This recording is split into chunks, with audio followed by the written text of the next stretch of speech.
സച്ചിയുടെ കൂട്ടുകാരൻ ഒരു പെണ്ണ് കണ്ടു കഴിഞ്ഞ് വരിക കേട്ടോ. അപ്പോൾ സച്ചി പറയും, എടാ നിനക്ക് ഞാൻ ഫ്രീ ആയിട്ട് ഒരു ഉപദേശം തരാം, ഇത് സ്വീകരിക്കണം എന്നൊക്കെ ഉള്ളത് നിൻ്റെത്, കല്യാണം കഴിക്കാതിരിക്കാൻ നല്ലത്. നീ നല്ല സ്പീഡിൽ ലോറികൾ പാഞ്ഞു വരുന്ന ഒരു റോട്ടിൽ കൂടെ നല്ല സ്പീഡിൽ വണ്ടി ഓടിക്കുമോ ചോദിക്കും. ഇല്ല ഞാൻ മെല്ലെ ഓടിക്കുള്ളൂ, അല്ലെങ്കിൽ വണ്ടി ഇടിക്കില്ലേ. അതുപോലെ കല്യാണം കഴിച്ച് കഴിഞ്ഞാൽ പിന്നെ നമ്മൾ വിചാരിക്കണ പോലെയൊന്നും കാര്യങ്ങൾ പോവില്ല. എൻ്റെ അനുഭവം കൊണ്ട് പറയാന്നൊക്കെ പറയുമ്പോൾ അടുത്ത വേറെ കൂട്ടുകാരൻ പറയും, നീ എന്താടാ ഇങ്ങനെ പറയണേ, അവൻ കുറേ കാലമായി പെണ്ണ് അന്വേഷിച്ച് നടക്കണു, ഇപ്പോഴാന്ന് പറഞ്ഞാൽ ശരിയായത്, നീ നിൻ്റെ രേവതീനെയായിട്ട് സന്തോഷമായിട്ടല്ലേ ജീവിക്കണേ, പിന്നെന്താ പ്രശ്നം എന്ന് ഇങ്ങനെ ചോദിക്കട്ടോ. അതൊക്കെ പണ്ട് ഓരോരുത്തരും മനസ്സിലാക്കി വരാൻ സമയം എടുക്കുമെന്നൊക്കെ തന്നെ പറയും കേട്ടോ.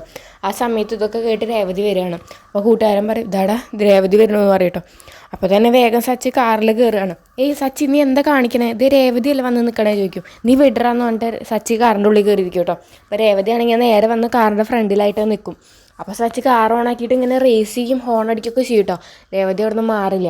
അങ്ങനെ സച്ചി കാറിങ്ങനെ ഒന്ന് ഫ്രണ്ടിലേക്ക് എടുക്കും, എന്നിട്ട് വീണ്ടും നിർത്തും. എന്നിട്ട് രേവതി മാറില്ല. അങ്ങനെ ഇറങ്ങി വന്നിട്ട്, നിന്നോടല്ലേ ഇവിടെ പോകാൻ പറഞ്ഞത്, നീ എന്തിനാ എന്നെ കാണാൻ വന്നു ചോദിക്കും. അപ്പോൾ രേവതി പറയും, നിങ്ങളെന്നെ കൊല്ലാൻ നോക്കിയിരുന്നില്ലേ, നിങ്ങൾക്ക് എന്നെ കൊല്ലായിരുന്നില്ലേ ചോദിക്കും. ഞാൻ കൊല്ലാൻ നോക്കുന്നല്ല, എൻ്റെ മുന്നിൽ വരാതിരിക്കാൻ വേണ്ടി പേടിപ്പിച്ച് നിന്നെ വിടാൻ വേണ്ടിയിട്ടാണ് ഞാൻ അങ്ങനെ ചെയ്തതെന്ന് ഇങ്ങനെ പറയും കേട്ടോ. അപ്പോൾ രേവതി പറയും, നിങ്ങളുടെ വീട്ടിൽ നിന്ന് എന്നെ പുറത്താക്കി, നിങ്ങളെങ്കിലും എന്നെ മനസ്സിലാക്കി വെച്ചിട്ടാണ് ഞാൻ നിങ്ങളുടെ അടുത്തേക്ക് വന്നത്, അപ്പോൾ നിങ്ങളും എന്നെ മനസ്സിലാക്കുന്നില്ല അല്ലേ എന്ന് ഇങ്ങനെ പറയും കേട്ടോ. അപ്പോൾ സച്ചി പറയും, നിന്നെ എന്ത് മനസ്സിലാക്കാൻ, നീ എന്നോട് ചെയ്തതൊക്കെ ചതിക്കല്ലേ, ഞാൻ എന്നെ സ്നേഹിക്കുന്ന ആരെയും ചതിക്കാറില്ല, നീ പക്ഷെ ചെയ്തു, നീ എന്നെ ചതിച്ചു എന്നൊക്കെ ഇങ്ങനെ പറയും കേട്ടോ. അങ്ങനെ രേവതി പറയും, നിങ്ങളൊക്കെ എൻ്റെ ഭാഗത്ത് തെറ്റില്ല മനസ്സിലാക്കി എന്നെ കാണാനൊരു ദിവസം വരും, അന്ന് നിങ്ങളെന്നെ കാണില്ല എന്ന് പറഞ്ഞിട്ട് രേവതി അവിടെ നിന്ന് പോവാട്ടോ. അതൊക്കെയാണ് രേവതിയുടെയും സച്ചിയുടെയും ഭാഗം. വർഷയും ശ്രീകാന്തും ആണെങ്കിൽ അവിടെ തല്ലുകൂടിക്കൊണ്ടേയിരിക്കുകയാണ്. വർഷ പറയുന്നതൊന്നും ശ്രീകാന്തിനും, ശ്രീകാന്ത് പറയുന്നതൊന്നും വർഷയ്ക്ക് മനസ്സിലാവുന്നില്ല.